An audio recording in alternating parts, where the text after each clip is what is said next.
Welcome to ABC campus. आज हम पिफा के विंटर 2022 की अटेम्प्ट से एक पास्ट एग्जाम का क्वेश्चन डिस्कस कर रहे हैं जो कि टॉपिक में IFRS 15 एंड IAS 37 से रिलेट करता है।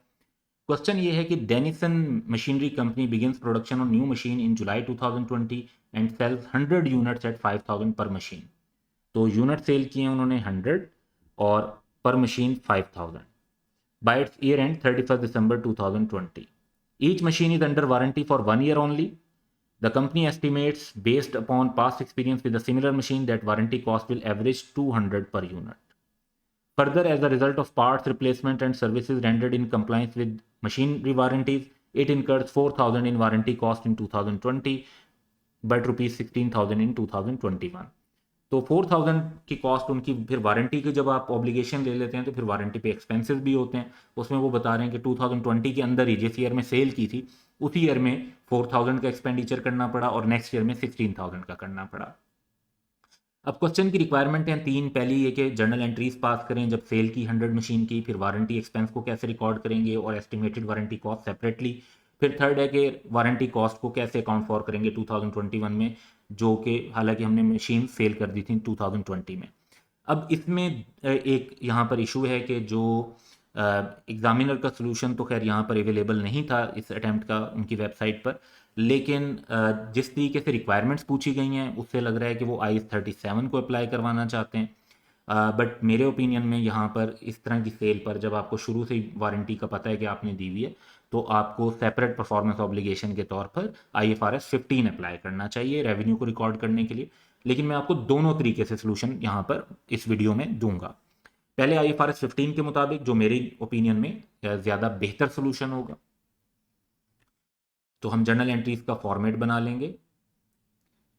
सबसे पहले पार्ट ए में उन्होंने कहा कि जी सेल ऑफ 100 मशीन आपने करनी है, तो 100 मशीन्स हैं और 5,000 पर मशीन है। 500,000 पर हम कैश हमारे पास आ जाएगा। अब उसमें उन्होंने कहा जी 200 पर यूनिट के हिसाब से वारंटी बनेगी। 100 यूनिट्स इंटू 200, 20,000 की वारंटी की लाइबिलिटी रिकॉर्ड हो जाएगी और बाकी जो अमाउंट है वो फिर हमारा रेवेन्यू अर्न हो चुका है, उसको हम बैलेंसिंग फिगर के तौर पे रिकॉर्ड कर लेंगे। फिर पार्ट बी था कि वारंटी एक्सपेंस कितना रिकॉर्ड होगा जो जब इनकर हुआ है पहले 2020 के अंदर। ठीक है, अब उसमें जो हमारी एंट्री बनती है वो ये बनती है कि 31 दिसंबर को हम 4,000 की कॉस्ट लगा चुके हैं, तो जितने की कॉस्ट लगा दी उतने से आपकी ये 20,000 में से लाइबिलिटी कम हो जाएगी।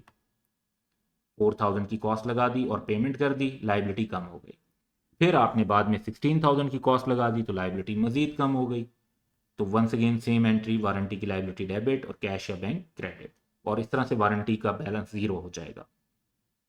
अब आते हैं उस सिचुएशन पर जिस तरह से क्वेश्चन ने पूछा हुआ है और वो अगर चाहते हैं कि IAS 37 को हम अप्लाई करें तो अब हमारी पोजीशन क्या होगी।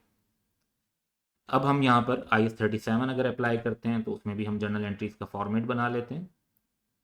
पार्ट ए के मुताबिक सेल के टाइम पर अब एंट्री क्या होगी कि आप पूरे की पूरी 500,000 जो कैश आपको मिला वो रेवेन्यू में रिकॉर्ड कर लेंगे। इसके बाद आपने 20,000 का वारंटी का प्रोविजन बनानी है 200 पर यूनिट के हिसाब से, जैसे यहाँ पे भी 20 की ही बनाई थी। लेकिन उसमें से आप कह रहे हैं कि 4,000 क्योंकि पे हो चुके हैं, 16,000 नेक्स्ट ईयर में पे होने हैं, तो आप कहेंगे कि एक्सपेंस तो टोटल पूरा 20,000 है, जिसमें से 4,000 हमने कैश या बैंक में पे कर दिया है और जो 16,000 नेक्स्ट ईयर पे होना है वो लाइबिलिटी है, तो उसे प्रोविजन फॉर वारंटी बना देंगे। और फिर नेक्स्ट ईयर जब वो 16,000 की आप कॉस्ट लगाएंगे तो वो प्रोविजन खत्म हो जाएगी, लाइबिलिटी सेटल होने पर डेबिट होगी और कैश या बैंक क्रेडिट हो जाएगा। तो ये दोनों तरीके से सोल्यूशन आपके सामने है। That's all for today, have a good day.